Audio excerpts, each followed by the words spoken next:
this video where we're going to look at quadratic functions. We're going to focus on two types of transformations. One of them is called a translation, and the other is a reflection, which you can use to quickly graph functions.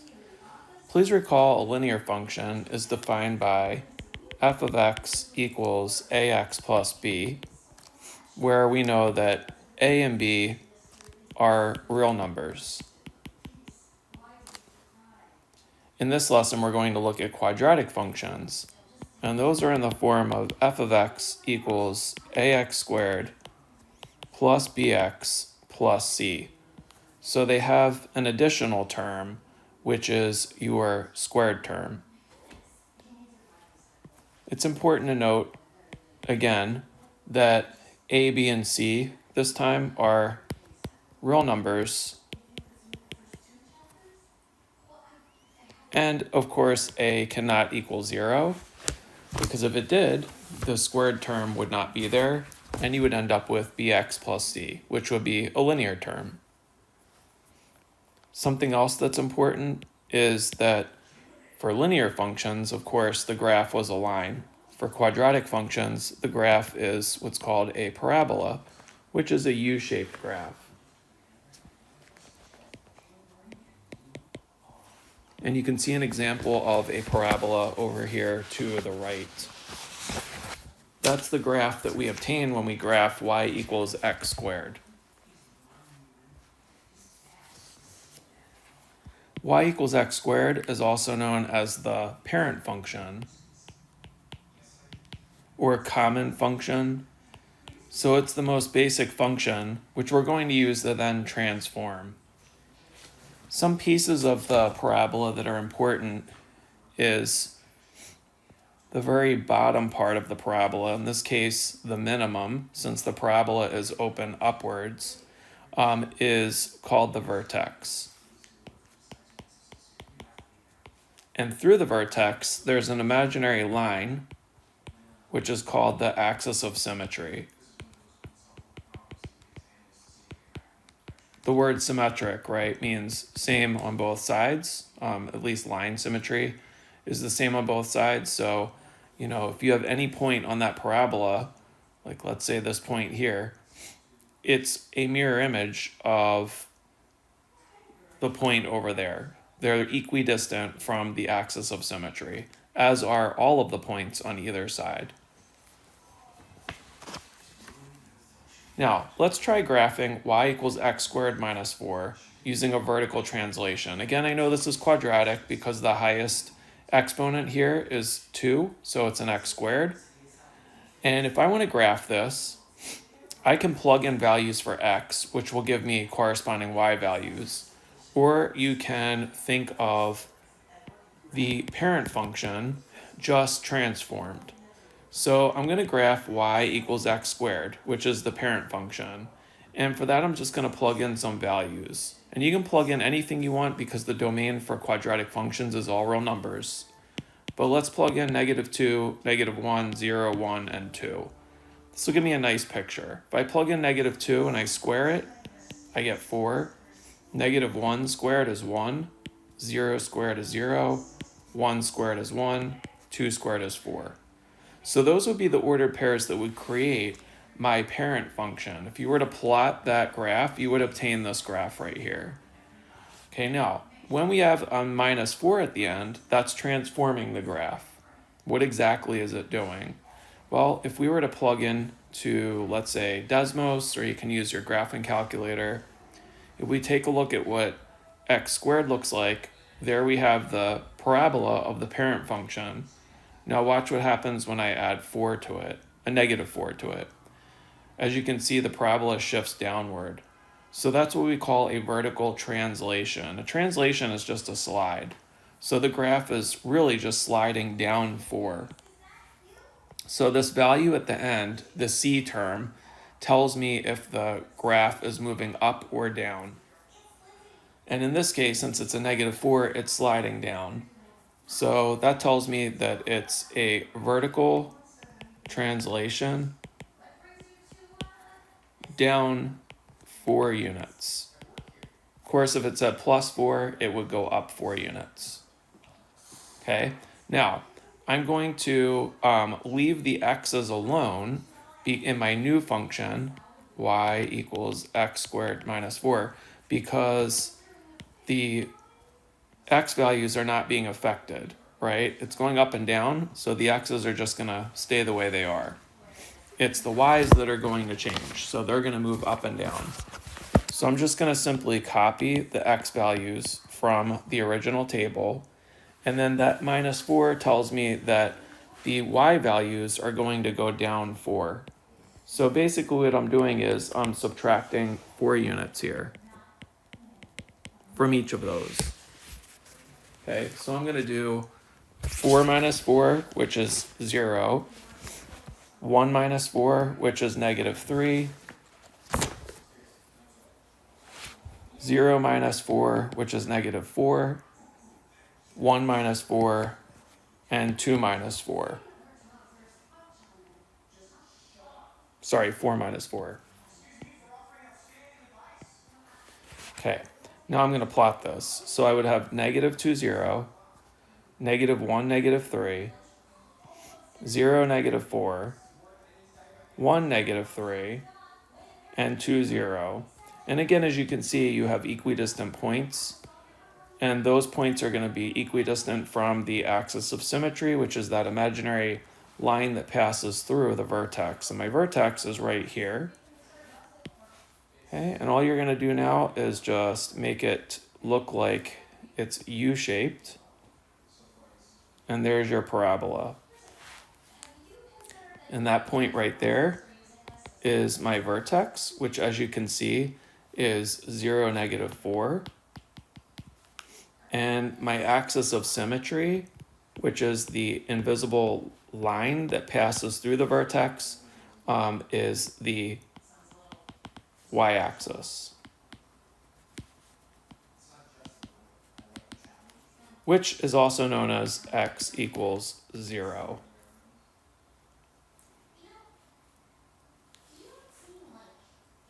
What I'd like you to do is pause the video and now try graphing y equals ax squared, where a has different values, and you can unpause when you're ready to move on. So if you had just graphed y equals negative 0.5 squared, y equals negative 1x squared, y equals negative 2x squared, and y equals negative 4x squared, you would have noticed that the parabola would have flipped over. So what controls this is the a value. Remember that you have a quadratic function in the form of ax squared plus bx plus c. So the a value, the coefficient attached to the x squared, controls whether the graph is going to be opening upward or downward.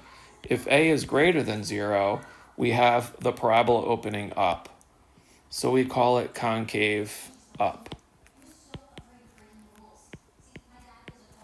And when a is less than 0, the parabola, as you saw in that example, is going to open downwards.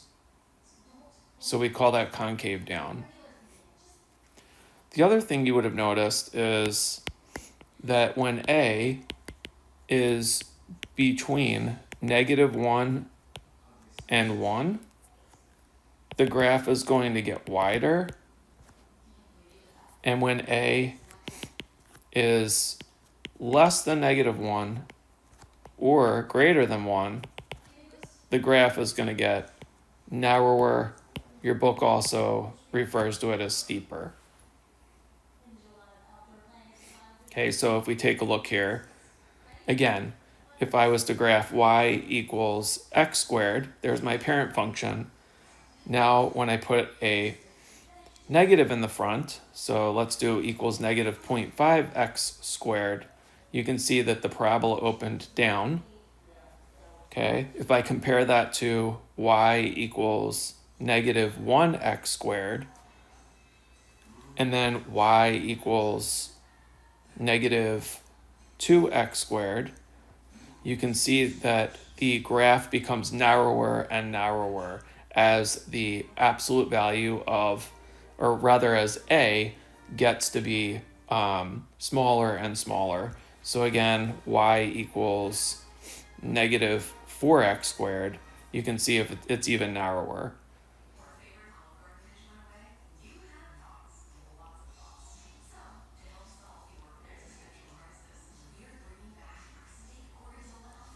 So that negative in the front, what we call that is a vertical reflection. And the way we can determine that is when it's a negative number times f of x.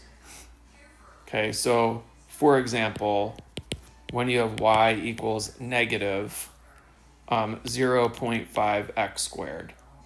So you have a negative number times the actual function. And the magnitude of a is going to determine the steepness of the graph and how steep it increases or decreases.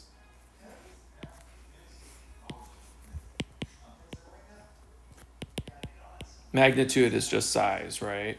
So the magnitude of a tells us how steeply graph increases or decreases.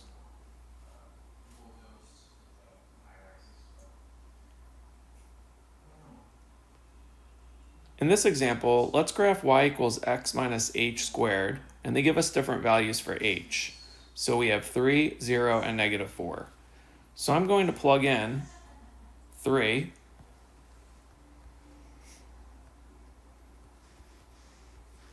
So I'll have y equals x minus 3 squared. And then I'm going to plug in my 0. So x minus 0 is just x squared. So you have y equals x squared. So if we start with the blue parabola and go to the green, what did the negative 3, or the positive 3 rather, inside the function, when you replaced it for h, what did that do to the graph? If you go from the blue to the green, you'll notice that it moved to the right 3 units. So again, it translated. A translation is just a slide. So it slid 3 units to the right. Now when I plug in negative 4, x minus a negative 4 really is x plus 4. So I'll have y equals x plus 4 squared. So when h was negative 4, if you notice, if you go from the blue to the black, it shifted to the left 4 units. Okay, again, we have a horizontal translation, 4 units to the left. Now, when you take a look at the actual values, right, when h equals 3, when you plug this in, it looks like it's a negative, but h is actually positive. Okay, so think of it as like x minus a positive 3 squared. So when h is positive, if you notice, it shifts the graph to the right. When it's just 0, we saw that it's just the parent function, x squared. And when you plug in a negative 4, you end up with a positive 4, right? But your h is still negative. So when h is negative, it actually moves the graph to the left. Okay, so again, when h is positive, it moves to the right. When h is negative, it moves to the left. But be really careful. It's going to look like it's a minus here, so it's going to move to the right. And here it's going to look like a plus. It's going to move to the left. So one way to remember it is anything in parentheses, just think of it as like jail. And if it's in jail, it's there because it did the opposite of what it should have done. So when it looks like it's minus 3, it's really moving to the right 3. And when it looks like it's plus 4, it's really moving to the left 4. So it goes the opposite direction you would think it would.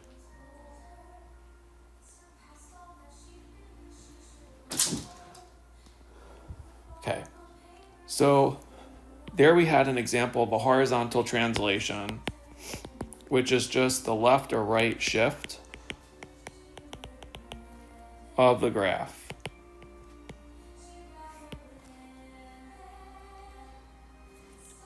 I'll just rewrite this. When h is greater than 0, it's going to shift right.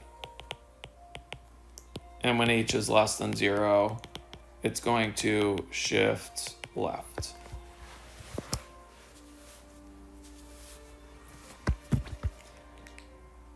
Now, when we have our equation written in standard form, y equals ax squared plus bx plus c, and we want to graph it, we of course can, use transformations. But we can also take that equation and place it in a different form. We call it vertex form, which allows us to easily graph the quadratic as well. So completing the square is the process we're going to use to convert. You may remember that completing the square is another technique you can use for solving quadratic equations.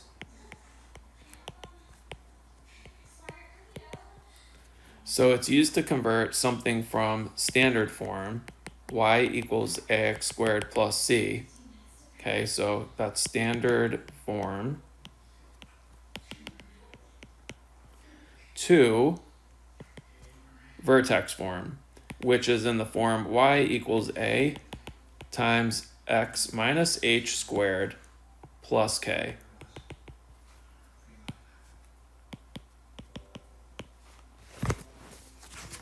And the reason we call it vertex form is because the vertex here is just going to be h and k. And of course, your axis of symmetry runs through the vertex at the x value. So your axis of symmetry is going to be x equals h. So it's easy to pull the vertex out when it's in vertex form. Now, if it's not in vertex form, you can still find the vertex. So if it's in standard form, to find the vertex, it's just going to be x equals the negative b value over 2 times the a value. That'll give you x. And then you're going to take that answer and you're going to plug your value into the equation to get y. And then the axis of symmetry, which I'll abbreviate as AOS, is just going to be x equals negative b over 2a. So whatever you get for your x value of your vertex, it's the same for the axis of symmetry. So the x value of the vertex and the axis of symmetry will always be the same, because remember, the axis of symmetry is an imaginary line that's passing through it. So let's see what I'm talking about here. Here we have an equation. It's in quadratic, right? The highest exponent is a 2. And I want to put this in vertex form so that I can figure out what the vertex is. Okay, so to do that, we're going to complete the square. And here's the process for doing that. The very first thing is we have to make sure that this 3 kind of goes away, because the coefficient of x squared has to be 1. And it's not. At the moment, it's a 3. So what we're going to do is we're going to factor a 3 out of those first 2 terms. Okay, this negative 1 is going to slide outside. So if I factor a 3 out of those 2 terms, 3x squared divided by 3 leaves me with just an x squared. And then 2x divided by 3 is just 2/3 x. And then I'm going to put a plus and I'm going to leave a little space. And I'm going to put a plus and I'm also going to leave a space. So I'm going to fill something in these spaces here. Okay, we're basically manipulating the equation. We're transforming the way it looks, kind of putting it in disguise to make it the way we want. So we want it to convert it from standard to vertex. Now when you're completing the square, what you want to do is take half of your b term. So my b term is 2/3. And if I take half of 2/3, I get 2/6, which I would want to reduce to make it easier. It's 1/3. And then you're going to square that. If you square 1/3, right, you get 1/9. Now, you didn't really add 1/9 to this side. You added 3/9 to this side, right? That's what this means. It's 3 of these. So 3/9 is a third. So really what I did was I added a third to this side. Okay, now what I want to do is I want to factor. Now, you need to find two numbers that multiply to give you 1/9 that add up to 2/3. And those two numbers are going to be 1/3 times 1/3. So here we have x plus 1/3 squared. Okay, 1/3 times 1/3 gives me 1/9, and 1/3 plus 1/3 gives me 2/3. And then I've got -1 plus 1/3.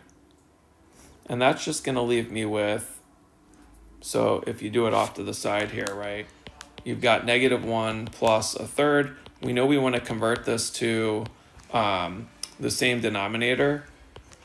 So -1, another way of writing that is just -3/3. And -3 plus 1 is 2/3.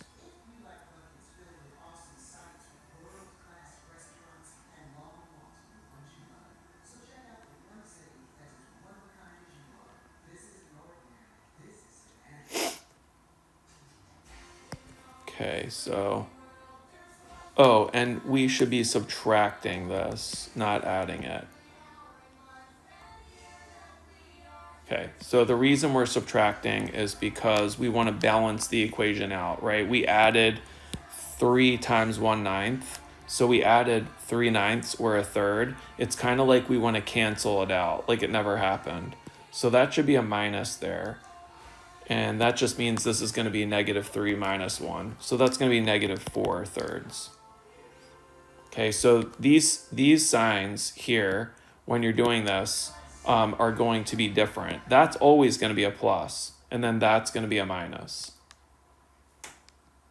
All right, so now I have my factored form, and it's also in the form of a times x minus h squared plus k. So now I can easily pick out the vertex. If you'll recall, the vertex is at the point hk.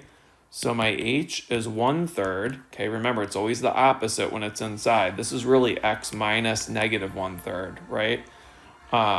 So it's going to be -1/3. And then your k value is just -4/3. So my vertex is -1/3, comma, -4/3. And my axis of symmetry is x equals whatever your x value is. So my x value here is -1/3. Okay, so what that tells me is, here's where x equals -1/3. So there's my axis of symmetry. And my vertex is going to go right on that dashed line. I just need to find -4/3. So -4 divided by 3 is -1 1/3. So it's going to probably go right about there. Okay, now how do I get the rest of the parabola? Well, there's a couple things we need to check. So I need to look at my a value. And a, of course, is 3. And that means the parabola is going to open up, okay, because it's positive. So that's good that I know that. It also tells me that it's really taking x squared and stretching it by a factor of 3, right, vertical. I need to find some other points to put on here. So one of the points I can find is my x-intercept. The other one's the y-intercept. Okay, let's talk about the x-intercept first. So to find an x-intercept, if you'll remember, we always let y equal 0. So I'm going to take my equation that I came up with, and I'm just going to set it equal to 0, and I'm going to solve. So I would add 4/3 to both sides. And then I'm going to divide by 3. Okay, 4/3 divided by 3 is, remember, just really 4/3 times the reciprocal. So it's really 4/3 times 1/3. So that's going to give me 4/9. So you have 4/9 equals x plus 1/3 squared.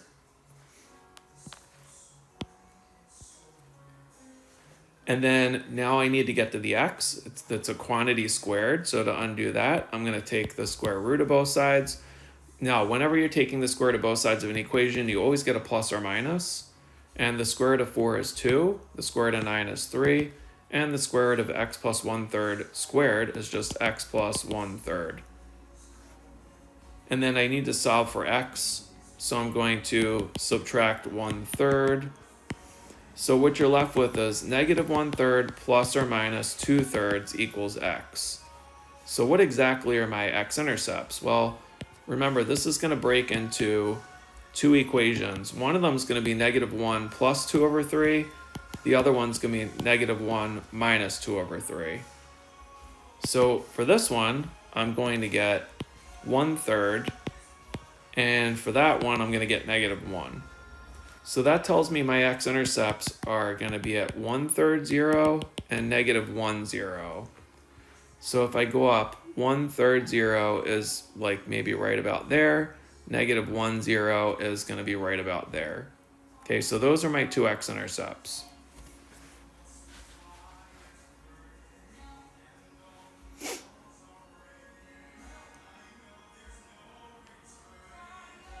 Okay, which by the way are equidistant, right? They're both 2/3 away from the axis of symmetry.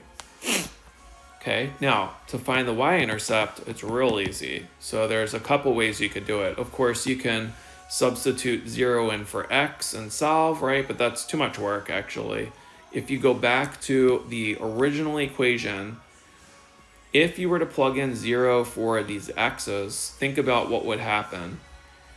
That term will go away, that term will go away. You'd be left with the c term, negative 1. So negative 1 is my y-intercept. So anytime you want to find the y-intercept, you're just going to plug, or you're just going to use the c value in the equation y equals ax squared plus bx plus c. Okay, that is your y-intercept. So I know my y-intercept is negative 1. So I'm going to put another dot there. And now I have more than enough terms or points to plot this. Okay, I'm going to connect this and turn it.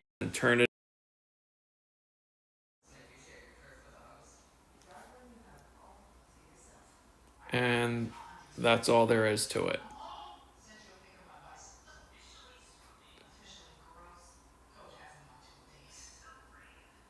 Okay, for this next problem, I would like you to graph the square root of x, and I did not provide the graph for you, but you can find it on Desmos.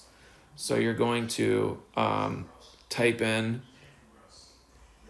the square root of x, so y equals the square root of x, okay, which you can see the graph there. And then what you're going to do is you're going to use transformations, so specifically translations and reflections, to graph the following. Now I'm going to help you out a little bit. Okay, so we want to think about, first of all, what this negative 1 and this 2 would do. So if you'll remember from our examples, the plus 2 on the outside, that's going to be a vertical translation up 2. And the negative 1 is going to shift the graph to the right. So it's going to be a horizontal translation 1 right.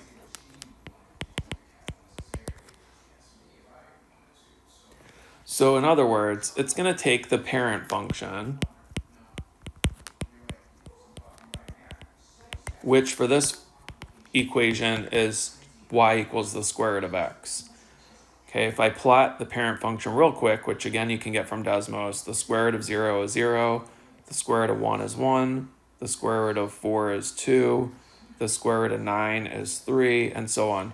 The parent function kind of looks like a sideways parabola, but like half of one. So what's going to happen now is that that negative 1, right, is moving the graph to the right one, and that plus 2 is moving the graph up 2. So really, this graph is just going to shift. If I take these points now, it's going to shift right 1 and then up 2. And all the points are going to do that. So right 1, up 2, right 1, up 2, and then right 1, up 2. So they're just going to shift up, and you can see that the graph shifted to the right and also shifted up 2. Okay, I would like you to try B.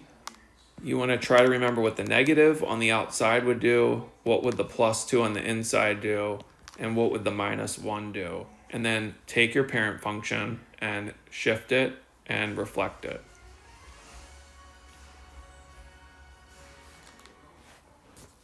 Here's additional steps that you can use when graphing quadratic functions.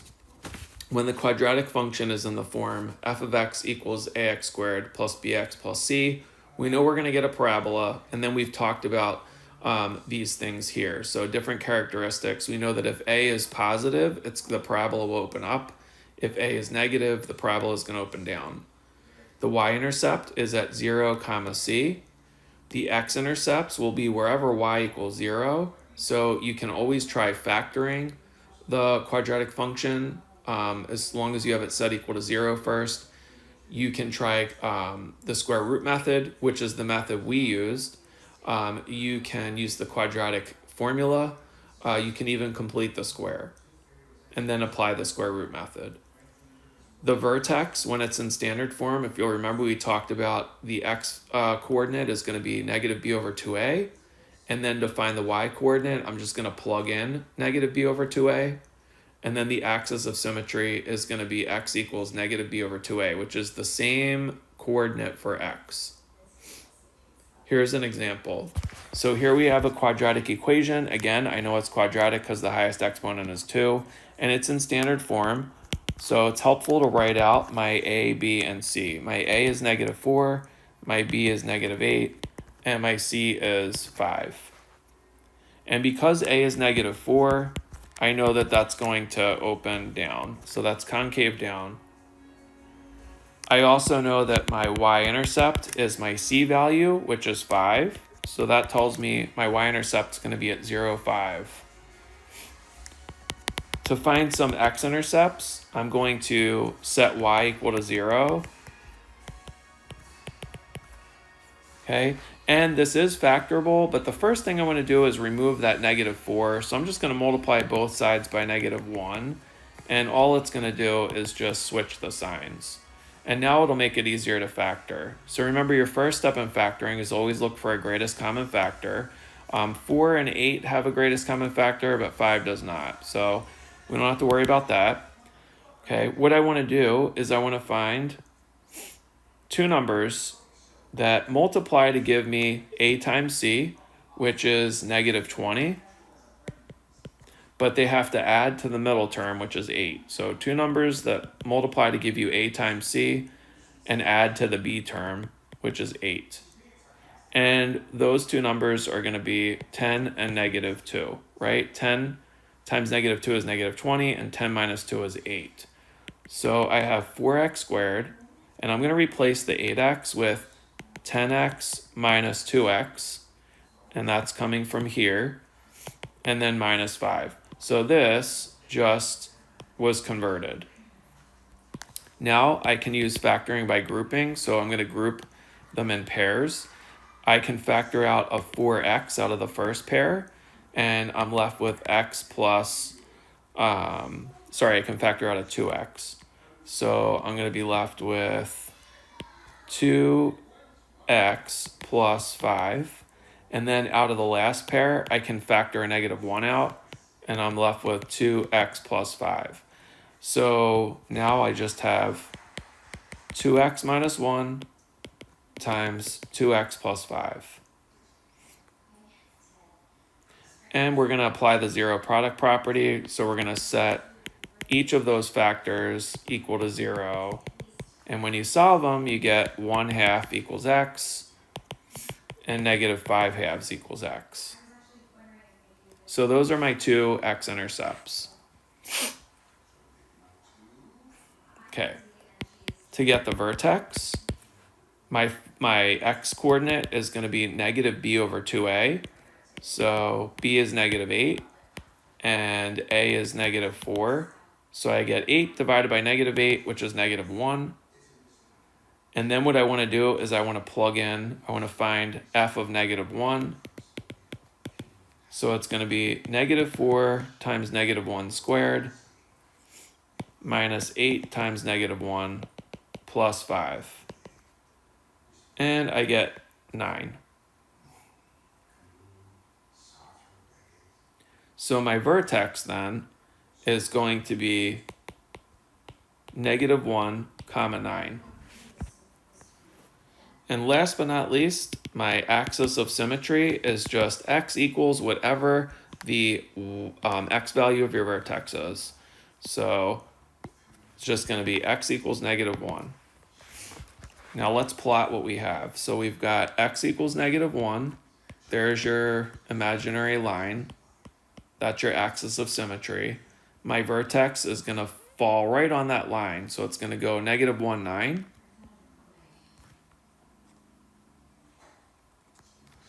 And then I'm going to plot my x-intercepts. One of them's at 1/2, 0.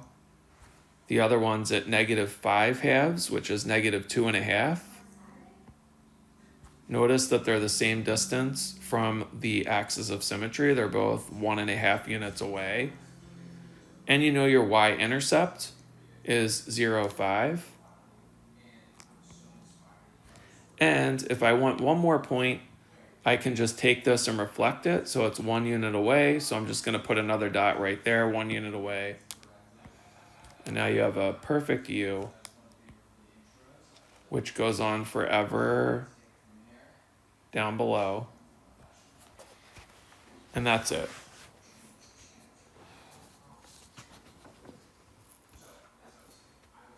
Okay, you can try the next one, and I will give you a hint. You are going to have to use the quadratic formula or some other method when you're finding the x-intercepts because it won't factor.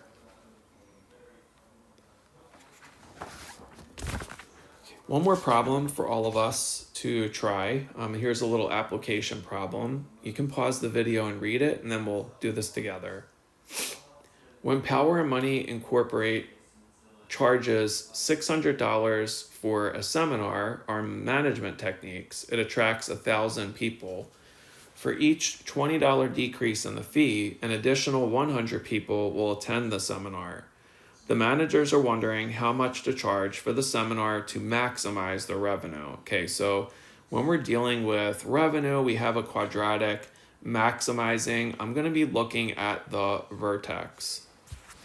So here we're just going to let x equal the number of $20 decreases in price.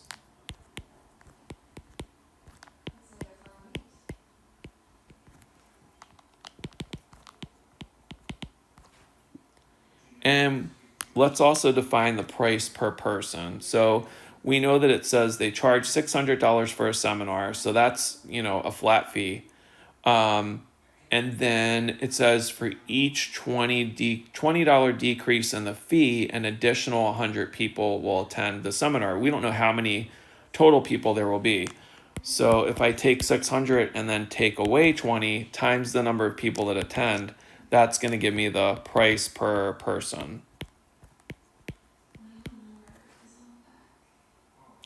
Now, I also need to define the number of people in the seminar.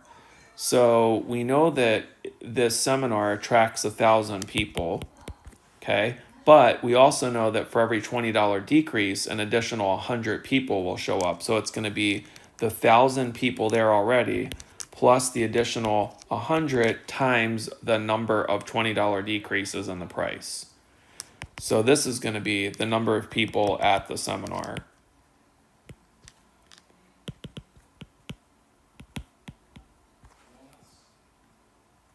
Now we're dealing with revenue, and I know revenue is price times the units, right? So here, my price is 600 minus 20x, and then the number of people, right, would be 1,000 plus 100x. And I'm going to FOIL that out. So I would get R of x equals 600,000 plus, if I do 600 times 100x, I would get 60,000x minus 20,000x, which would leave me with 40,000x. And then negative 20x times 100x is negative 2000x squared. Okay, so that's a quadratic in standard form, and I'm looking to figure out how much they should charge to maximize the revenue. So if you think about it, if it's a negative x squared, if you were to graph it, the parabola is going to be opening down. The vertex is where the maximum is.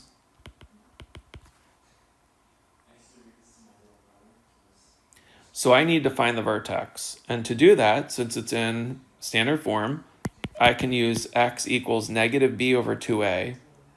So here b would be 40,000. And then it's over 2 times a, and a is negative 2,000. And I end up with 10. Now I'm going to take 10, and I'm going to plug that in to the original function. So that's going to give me y, right? So I'm going to have 600,000 plus 40,000 times 10 minus 2,000 times 10 squared. And that's going to give me y, which is 800,000.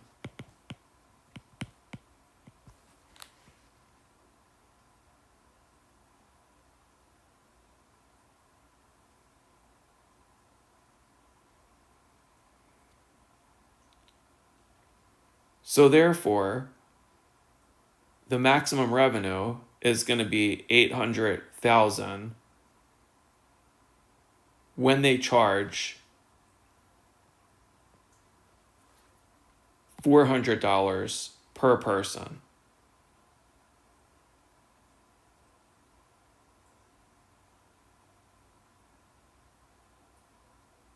And the way I'm getting the 400 is I'm taking what I got here and I'm plugging that in to here. So 20 times 10 is 200, and 600 minus 200 is 400. So let's write that out. So the maximum revenue is $800,000, and they'll obtain that by charging $400 per person.